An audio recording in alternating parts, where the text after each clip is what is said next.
Good morning all and welcome, and thank you for your patience this morning on the timing issues. We are now going to kick off. I can see you've all got drinks, which is great. And we've had a great kick-off, I think, already. You know, we heard from Ryan this morning, who was talking about, you know, the fact we're in a tough economy at the moment, and our consumers are in a tough economy.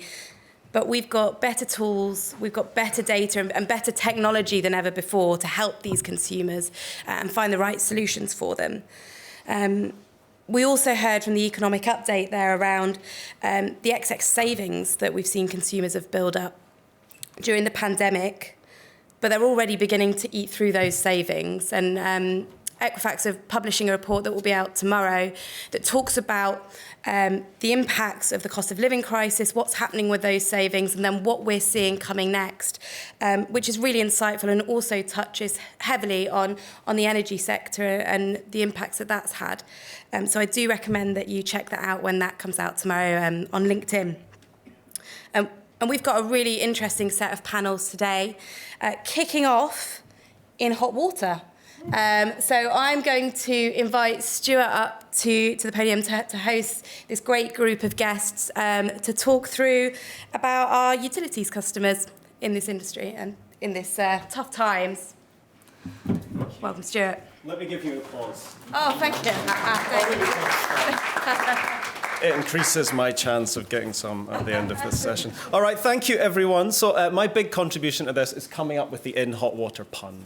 So we're going to be looking at the kind of financial health of utilities customers. What's happening? Are we seeing a rise in arrears? What do you do about it? And I want us to cover three things, right? So one is, what's your data telling you? What are you seeing in your company? The second is, I have to wave at my boss, sorry. The second is, what are you doing about it in response? So what kind of things are you doing to adapt to this changing financial health, if you like, of your customers? And then three, we have practitioners here. We have the real nerds. They want to know, that's great. Now you've told me what to do. How do I do it? What have you learned from doing this? What goes well? How do you convince, I don't know, how do you take a business case to the board and say, I want to spend more money on some fabulous open banking system that's going to identify more vulnerable consumers, whatever it is. So that's what we're going to cover. We have an all-star panel here. So we have, on the right, we have Jamie Gibson, Managing Director of Water Plus, the biggest B2B water company in the UK. We have the marvellous Matt Lashbrook, Credit Risk and Fraud Manager from OVO. Soft spot in my heart as a former OVO customer. Oh my God, I also have Thames Water. And we have Thomas Capagna here, Head of Credit Risk as well. And then my esteemed colleague, Dennis Samford-Casey, Principal Consultant in Collections from Equifax. Marvellous. Okay, hot anticipation has built. Let's move into the hot water. Who would like to start? Why don't you, if I can, why don't you go first, Matt? Go on. Tell us, what are you seeing in your customers? Are you seeing more people in arrears, more people in financial difficulty? Is it the same people? What's happening out there?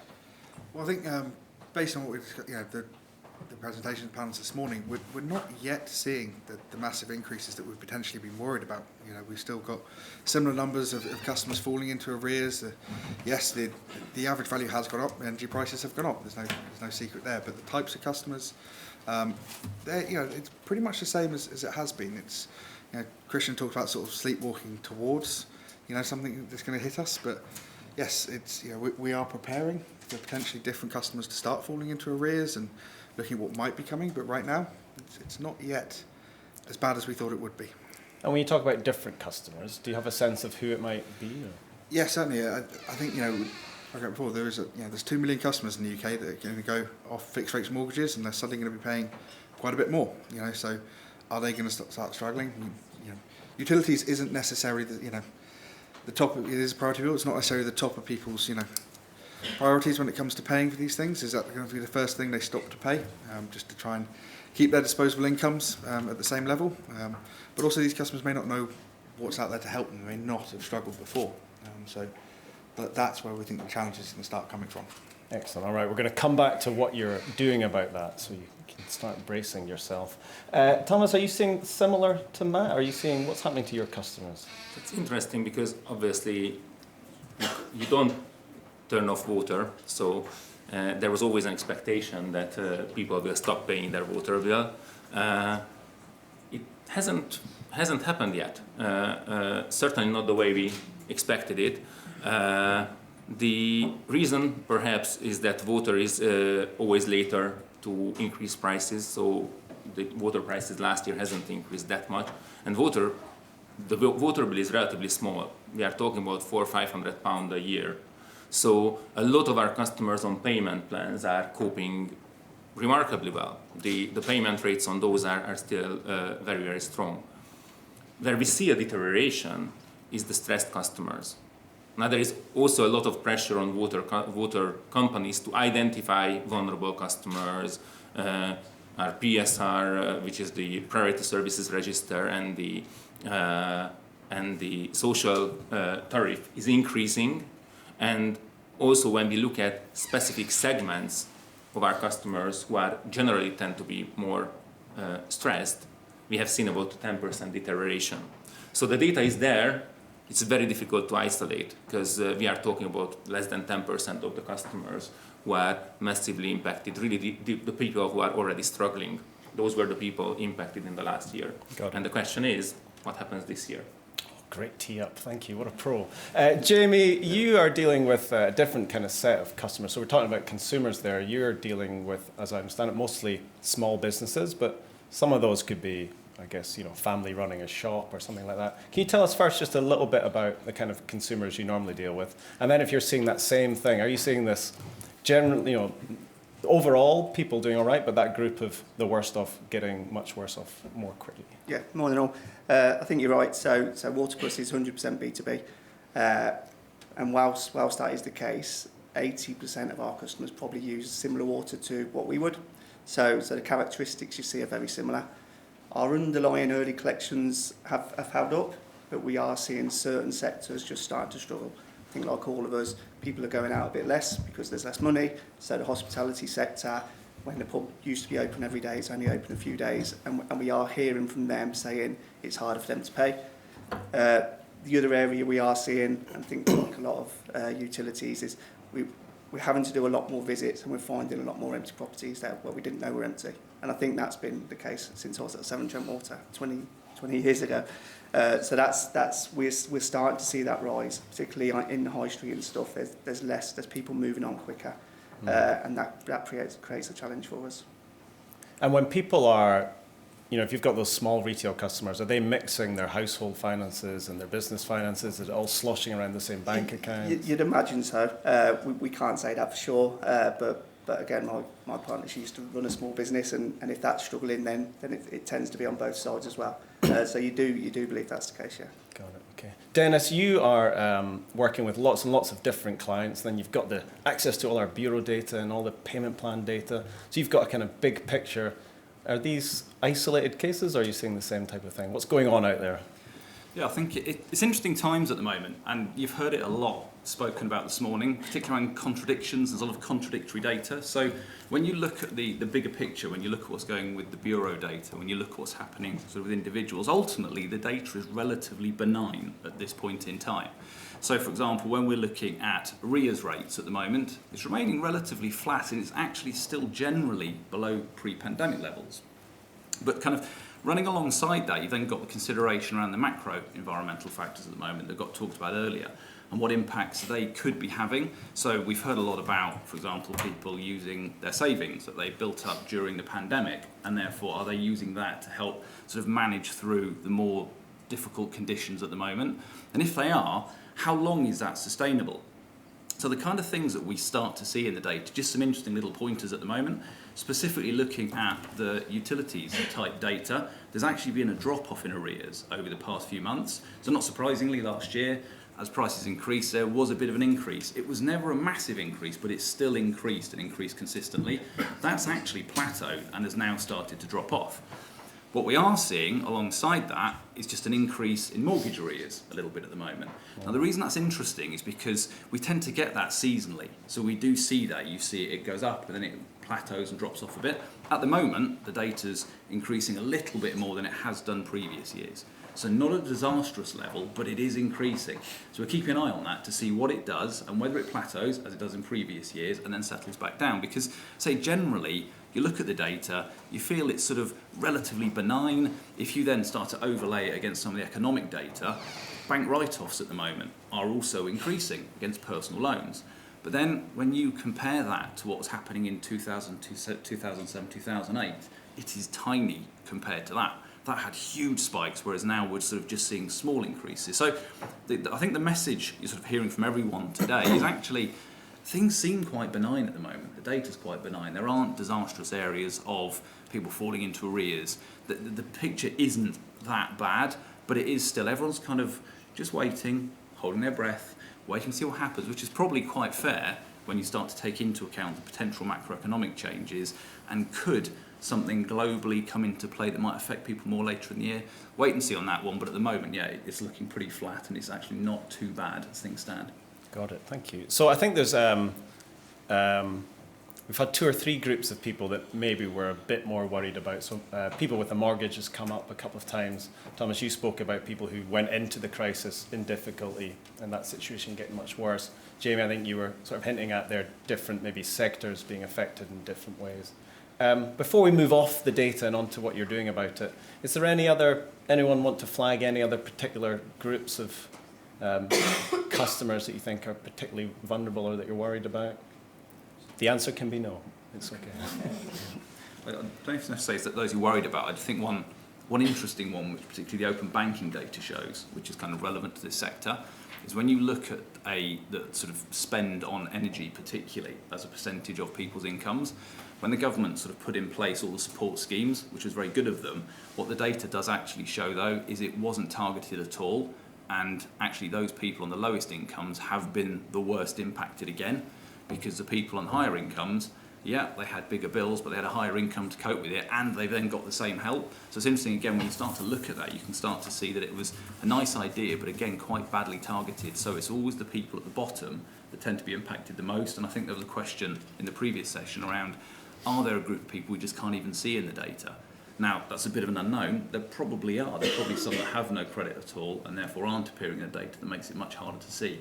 But looking at the likes of open banking data and seeing that group that were impacted the most were the lowest incomes, you do realise it's definitely a group that are much more at risk than others. Got it, okay. And then a lot of that government support, I guess, starting to fade away, a cause for concern. Matt, let's go on to then, you've seen all of this change in people's financial health, there's this concerns about what's coming down the line. Can you give us examples of some of the things OVO has done that might excite our audience here?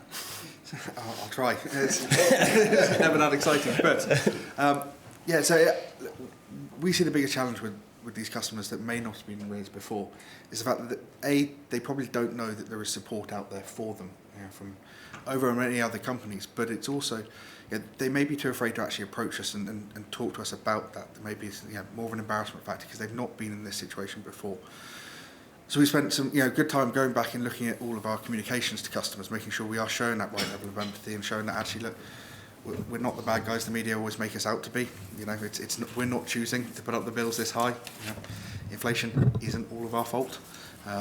Don't blame us for everything. But actually, it's more like that we are approachable. There is support out there, and also looking at ways that they can get that help without necessarily having to call us up and go through it. So yes, putting more into the online journeys and making sure people can self-service those. We recently invested in an open banking tool that means customers can go through and actually, when they're paying by direct debit, if they need to get that payment plan, need to make those temporary reductions to help them balance their finances and readjust them.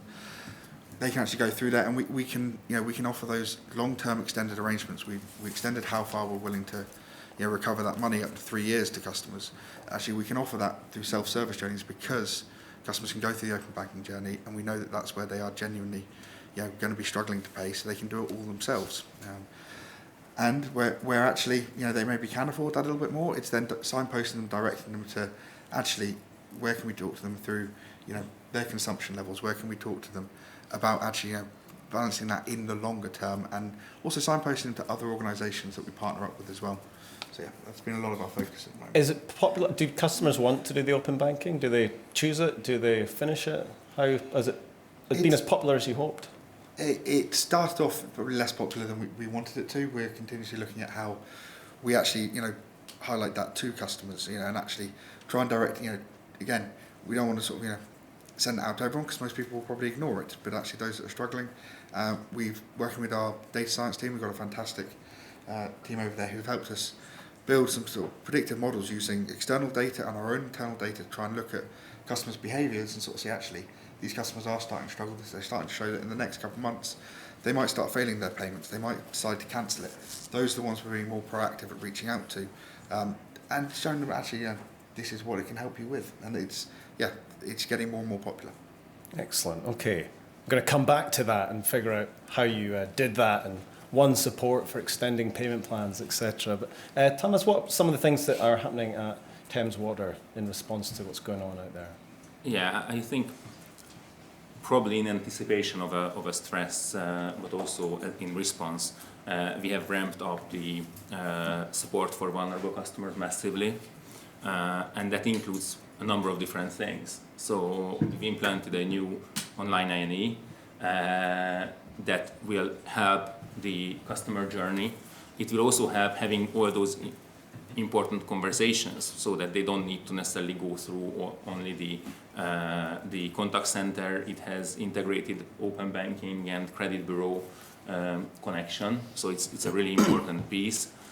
We have added more flexibility to payment plans and forbearance options, and Thames also has, as a water utility, the social tariff, which is funded by better off customers through cross subsidy. So we've enhanced the cross subsidy, we've increased the income threshold ahead of time, kind of recognizing that there was a massive inflation, so that we can get to more customers who are now on the low end. And we even added an extra support scheme, which is targeting those customers who go through our INE, come back with a negative disposable income, so we can give them a one-off £200 credit. Okay. So a lot of forbearance options, a lot of technical solutions to assess affordability, plus we are also ramping up collections capacity. Wow. Okay. On the negative budget, this is something that's been coming up quite a lot recently. Are you seeing a big rise in that? And can you tell us a bit more about what you do when you go through with a customer? I guess they go through your lovely slick journey of saying, what can they afford? What's their disposable income? And then you realise, okay, they've got less than nothing at the end of the month. Yeah, what do you do next? That's the tricky bit, and that was kind of what prompted the solution, because let's face it, somebody will have to pay the water bill. I mean, it takes money to produce it at some point. So forbearance helps on the short term, and I don't know whether there is more customers with deficit budget. There are signs that point towards this, but certainly there is a better recognition. So the more you do about your income and expenditure, the more customers you can assess, the more you will find from these. And obviously, making a zero payment is not really sustainable for a long time. So that's why it came up that as long as there is a little bit of a room that we can use for from cross subsidy, we could at least curb the increase of the debt, because a water customer stays with you year after year. They consume water year after year, and there is also the question that we are exploring whether we could use even shareholder money to kind of make that all important cutoff, so that when the customer gets into a better situation, which I hope is going to happen at some point, they don't have that whole mountain of debt. We can at least curb the increase. Brilliant, thank you. Jamie, what about you? What your customers are some different problems and less support from the government, out on their own a bit more. What have you been doing? It is. It's very different. I feel like the odd one out here. But for B2B, obviously there's not social tariffs. There's not all of that type of support that's available to them. So as we came out of COVID, we did extend payment plans. We were comfortable doing that. Felt that the debt was relatively secure. Interest rates are now rising, so the working capital impact on us is pretty significant. So we've got to try and claw that back. So we're sort of challenging ourselves internally on a couple of things. One is, we know in water, and I think as Thomas says, is you don't disconnect water. B2B you can, but and again historically everybody used to do, right, it's nearly Christmas, let's hit the pubs and clubs because they want their water. You do that, it's when they get the most income, so you've got a better chance of collecting. So we're sort of working through that at a minute. The other thing we're doing a lot of is, whilst it's not huge at the minute, is the water efficiency thing is going to get really big. There's huge amounts on energy. We're looking at what we do from a water efficiency point of view. Again, you say, right, if we're doing that, there's less You being more efficient, or the customers being more customers. efficient? Customers, so pushing customers to really think about their usage. Generally, if they're using less water, they'll probably use less energy as well. That does hit our margin, but again, it's the right thing to do for our customers. So we're almost looking at it from that angle. We'll try to extend payment plans where we can, but we can only do it for a limited amount of time because of the working capital impact. So we're just looking at other ways where we can support them through just reducing their bills overall. Brilliant. Okay, I've got loads of questions I want to ask about how you've all done this, because there's so much in there about getting new systems in, implementing new tools, getting consumers to change behaviour, getting investment from, business case signed off so that you can bring in less revenue would be a cynic's way of looking at it. So there's great discussions you're obviously having there. Before we get to that, Dennis, have you got an example that you can give us of some of the things some of the clients you're working with are doing well in response to all this? Yeah, sure. Obviously, one of the sort of big areas clients are getting into is the use of data, and something that Jeremy alluded to. It is very much that proactive use of data as well. So it's not waiting until someone starts missing payments. It's not waiting until someone hits arrears. It's all about going upstream, getting very proactive, using data assets, third-party data suppliers, bureau data suppliers, to understand your customer's position. Because through those data sources, before you potentially even engage customers, you can start to understand affordability. You can start to understand, are they showing signs of financial difficulty? Now, with customers we work with, when you get customers falling into financial difficulty, the data shows they're 46% less likely to engage you. And if you get your messaging wrong from the start, that will decline even more. So right from the beginning, it's taking the data, understanding your customers, and then segmenting them into strategies where you will try and engage them potentially proactively, but also having strategies which are dynamic as well. So it's not just a traditional one strategy over a linear time period, only taking action after a certain amount of days. It's understanding your customers and responding to, are they responding to you? Do you need to move them through a path faster? And it's using the data to help drive that, because if you can do that, it starts building trust with your customers. That's what you're trying to do. You're trying to use that, the messaging, the letters that you send out to say, we understand the position you're in, talk to us, we can help you. And they're the example of customers we see doing that really well, is taking that data, creating the segments, building it into their operational processes. So the messaging, the tone, the strategy, is it digital? Is it traditional sort of mailing they're sending out that will help customers engage? And when they get them engaged, then it's about supporting. And I think one of the bits we'll sort of touch on a bit more towards the end. When it's about supporting, it's also not just about getting paid either. And that's one of the big things. Just because someone engages you, if they've got no money, as you've said, it's going to get much harder to get any money out of them. And sometimes supporting them and engaging them is doing the right thing, but doesn't mean you're going to get more money out of them. Okay, right, our final chapter then. You got a couple of minutes each coming up left. So you've done amazing stuff. You'll have learned things along the way you wish you'd done differently. You'll have things that have gone incredibly well. You're putting in new systems. You're changing consumer behaviour, customer behaviour. You're training your staff. You're identifying lots of problems that you then have to deal with. I will let you decide which of those things that you want to talk about. But if you had any kind of big lessons you've learned from doing this over the last year or two, what would you share with our esteemed audience here? Who would like to go first? I will just pick on one of you. I'll go first. Go on, thank you, Jeremy. Yeah. So again, we're slightly different. We've only been going for 7 years, so it's only over the last couple of years we've actually bought a debt management system. So I can't really say it's been great because we've only had it a month. The bits that do work well for us, and it's always a cost versus benefit pieces. Whilst there's lots of great stuff happening digitally and everything else, the value of boots on the ground is still, I think, the most important from a collections point of view. It's both from identifying when customers have left, it's opening a dialogue with them. So I know we're moving into a digital age, and I think that's great for customers who want to interact at their own time, at their own convenience. The customers that are struggling, it's still conversations and visits for me. That you can't move away from that completely. I'd almost say making sure you're doing that as customers are going into arrears is massively important. Great. Thomas, you're looking at me like you're ready to go.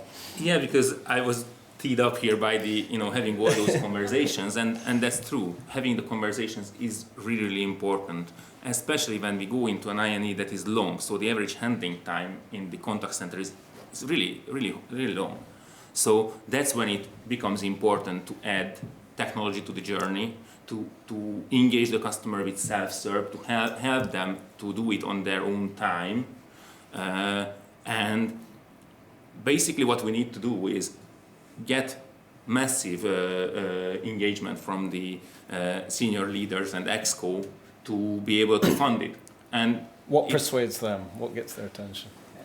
Believe it or not, it's usually if you can come up with a positive P&L scenario, but at least sensitive of not making it worse. So we need to be very, very careful that on the business case, how does it impact this current year, next year? So everything that you can make at least neutral in the current year is flying better. We have a lot of support from good customer outcome as well, but I think where it's a hurdle is integration with in-house systems and accepting that sometimes you shouldn't build something because there is something out there. So there are a lot of very good solutions, and specifically when it comes to income and expenditure or open banking, you need to be able to convince the BI and IT side of the business that this is not their time to build it from scratch. I think that's probably a difficult. Excellent, piece. thank you. Matt, Dennis, go on, Matt. Yeah, so I think Dennis sort of teed it up a little bit with your last comment, which was actually the biggest thing for us, and we spoke, I'm sure everyone here that's involved in credit risk collection has spoken about it before. It's knowing your customer has never been more important. Understanding exactly what circumstances they might be in and when they're starting to struggle. So segmenting up those customers, offering them different journeys, not sticking to one rigid collections type of pathway, not waiting until they have fallen into arrears has been key. And that's something we constantly want to keep working on and bring more and more into that space. But as much as AI and predictive models and our data science team can do fantastic work, it's also actually making sure that as you said, boots on the ground. It's the people in the call centres that are talking to the customers all the time. They understand what we can actually offer, where they need to, and let them have the responsibility to apply that flexibility. Let them listen to what those circumstances are, and don't just put up the walls and barriers. Excellent. Go on, Dennis, you have the final word. Okay. Yeah, just a sort of continual customer review, I think, is probably one of the key things to take into account. Too often, we see companies that will put someone on a social tariff and just kind of leave them there, and 2 years later they're still on it, as opposed to actually keep them engaged, understand, financial difficulty, people do move in and out of it. If you look at the underlying data trends, it's relatively flat from sort of September through to March, about sort of 2.5% people showing severe financial difficulty kind of across this sector. Now, it's against a growing population, so the net numbers increased a little bit, but actually it's still relatively flat. So what you want to make sure is that you are speaking to those customers, you're engaging them, understanding has their income changed, has it moved, and if it does, use that as a trigger to go and speak to them. It doesn't mean just taking stuff away, at least it's okay, right? We think your income has changed, we think there's a change in circumstances, maybe we've got a better tariff for you to go on to, and that then drives the actions you're taking. So it's getting them set up proactively, but then staying in touch with them and keeping them monitored during that process. Glorious, thank you. What a stellar start to the UNT stream. Thank you very much. Never easy to come up here and do a panel, so get your palms ready to warmly applaud our speakers. But just to sum up, I think we've heard some great stuff there. One, okay, the headline data might be stable. Underneath that, some people are going through some very, very difficult things, and change lies ahead. There's great tools out there, whether it be we heard about open banking, we heard about helping customers engage with your companies themselves, new systems. But a big takeaway is, end of the day, this is a people business, right? So you need to understand the circumstances each person is in, and then you have to go and convince your FD that he's got to pay for this thing that better at least cost nothing, to take Thomas's point, it better be neutral overall. And then it comes down to those people on the phones who are going to be at the front line dealing with those. So great panel, thank you very much. Round of applause to our glorious speakers.